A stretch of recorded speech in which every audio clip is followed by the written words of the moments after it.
आप लोग गाजा पट्टी में होने वाले किसी भी उस पर आंसू बहाते हैं, लेकिन आपकी जबान से एक शब्द नहीं निकल रहा है, क्योंकि एक दलित नौजवान मारा गया बांग्लादेश में।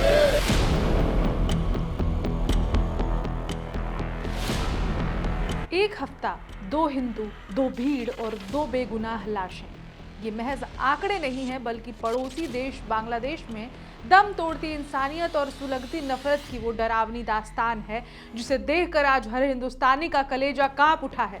सवाल अब सिर्फ ये नहीं है कि वहाँ क्या हुआ, सवाल ये है कि क्या हिंदुओं को निशाना बनाने का कोई खतरनाक पैटर्न सेट किया जा रहा है। नमस्कार, मेरा नाम है रिचा और आप देख रहे हैं वन इंडिया हिंदी।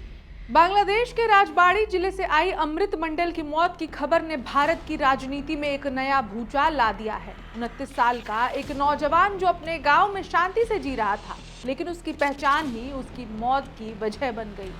बुधवार की आधी रात को जब पूरी दुनिया चैन की नींद सो रही थी, तब हुसैन डांगा ओल्ड मार्केट में भीड़ ने कानून को अपने पैरों तले रौंदते हुए अमृत को सरेआम पीट पीट कर मार डाला। भले ही पुलिस इसे रंगदारी या आपराधिक रंजिश का रंग दे रही हो, लेकिन जिस तरह से भीड़ ने फैसला सुनाया और प्रशासन तमाशबीन बना रहा, उसने वहां रह रहे अल्पसंख्यकों के मन में मौत का खौफ भर दिया है।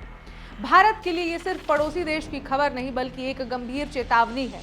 अब तक इस मुद्दे पर उत्तर प्रदेश के मुख्यमंत्री योगी आदित्यनाथ की दहाड़ सुनाई देती थी, जो बार बार पूछ रहे थे कि क्या हिंदुओं का खून पानी है।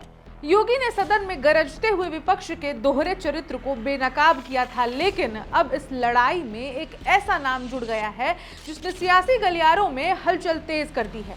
बहुजन समाज पार्टी की प्रमुख मायावती ने इस मुद्दे पर जो स्टैंड लिया है, उसने सबको चौंका दिया है। 25 दिसंबर को मायावती ने सोशल मीडिया पर जो लिखा, वो किसी वज्रपात से कम नहीं था।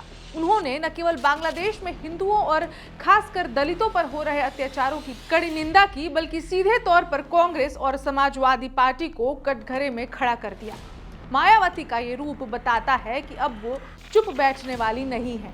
उन्होंने साफ कहा है कि कांग्रेस और सपा को सिर्फ संभल की फिक्र रहती है, क्योंकि वहां उन्हें मुस्लिम वोट बैंक नजर आता है, लेकिन बांग्लादेश में मर रहे दलित हिंदुओं पर उनकी जुबान क्यों सिल गई है। विपक्ष की ये रहस्यमयी चुप्पी आज सबसे बड़ा सवाल बन गया है। जो नेता गाजा में हो रहे हमलों पर सड़कों पर उतर आते हैं, मोमबत्तियां जलाते हैं, वो बांग्लादेश के अमृत मंडल और दीपू चंद्र दास के लिए एक शब्द क्यों नहीं बोलते। बीजेपी का आरोप है कि ये सिर्फ और सिर्फ मुस्लिम वोट बैंक को खुश करने की राजनीति है। उत्तर प्रदेश जैसे राज्य में जहां 19% मुस्लिम आबादी है, वहां विपक्ष को लगता है कि बांग्लादेश पर बोलने से उनका वोट बैंक खिसक सकता है। लेकिन मायावती ने इस मिथक को तोड़ दिया है। उन्होंने विभाजन के समय की गलतियों को याद दिलाते हुए कांग्रेस को घेरा और मांग की कि केंद्र सरकार इन पीड़ितों को सुरक्षा सुनिश्चित करे। मायावती की रणनीति दलित हिंदू वोटों को एकजुट करने की एक बड़ी कोशिश मानी जा रही है। आज भारत का नागरिक पूछ रहा है कि अगर अपनों पर हो रहे जुल्म पर भी हम खामोश रहे, तो फिर न्याय की उम्मीद किससे करेंगे। भीड़ ने अपना फैसला सुना दिया, कानून पीछे हट गया, लेकिन अब सवाल भारत की राजनीति और मानवीय संवेदनाओं के वजूद का है।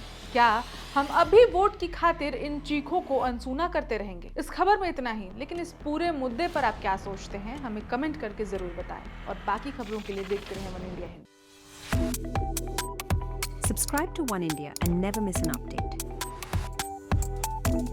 Download the One India app now.